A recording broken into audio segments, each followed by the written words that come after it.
Hi, Jennifer. My name is Amy, and we're in our ITL606 class together. And I just got done watching your video. Um, I really enjoyed it. I really like that you are taking a subject that some might find kind of boring. And I think the way you're going to have it taught is going to be so interesting.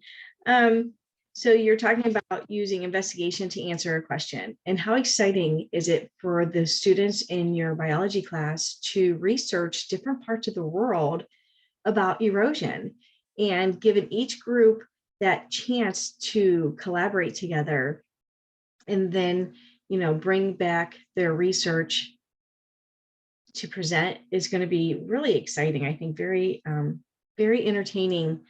Now, I do have a couple questions. First of all, what grade are your students? And for the group presentation, after they investigate and they come up with a plan and give it to you, and then after the feedback, they start the research, what types of ways can they present it? Is it PowerPoint? Can they do visuals? That'll be really interesting if they could all choose different ways to present the material. Or is it just a book report? I would like to know. I do like the group investigation because it does give everyone a chance to cooperate to participate. You're going to always have the outgoing person in the group, and you're going to have that shy, quiet person. But when you break them up into these groups, and there's just a few of them, and they are working together, it might make the outgoing one more of a teacher, and the one that is so quiet might come up with the most amazing ideas ever. And instead of doing a group project or the whole class discussion, you may never get to hear what that quiet student has to say.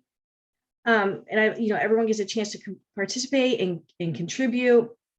And you talked about cooperative learning, and that strategy really is a good strategy. When you're cooperative learning, you have to work together. You have to make that connection with your group. And then the more they interact with each other, the bonds are going to be built and friendships are going to be formed. And then your class is going to just really gel together.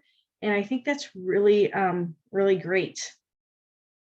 So I do think that biology is a really great subject to do this type of investigation, because there's so many different places in the world that they can choose to investigate. And then it makes our world smaller when they come back and say, well, California, this is what's happening in California, but in Russia, what's the erosion like there when it's more cold than not? I just think that's a good idea. So I know we're not supposed to say that's great, but I'm saying it over and over again. Overall, I just love that you chose the group of investigation. And then I have a question. When they submit their planning, do they have a template or a rubric that they're going to have to follow, so they're all hitting the same bases? Or are you just letting them as a group plan on how they want to present?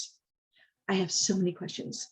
And then, you talked about the collaborative learning produces greater achievement. It sure does, because again, you have that child that there might be reasons why they can't do the research at home. Parents might work late, they might not have technology. So if they're working as a group and you give them time in class, everyone gets to have that success and that achievement. So Jennifer, thank you so much for sharing. I do have a lot of questions. So hopefully when you carry this out, we're still in class and you can share with us how it went. Thanks, Jennifer. Happy Thanksgiving.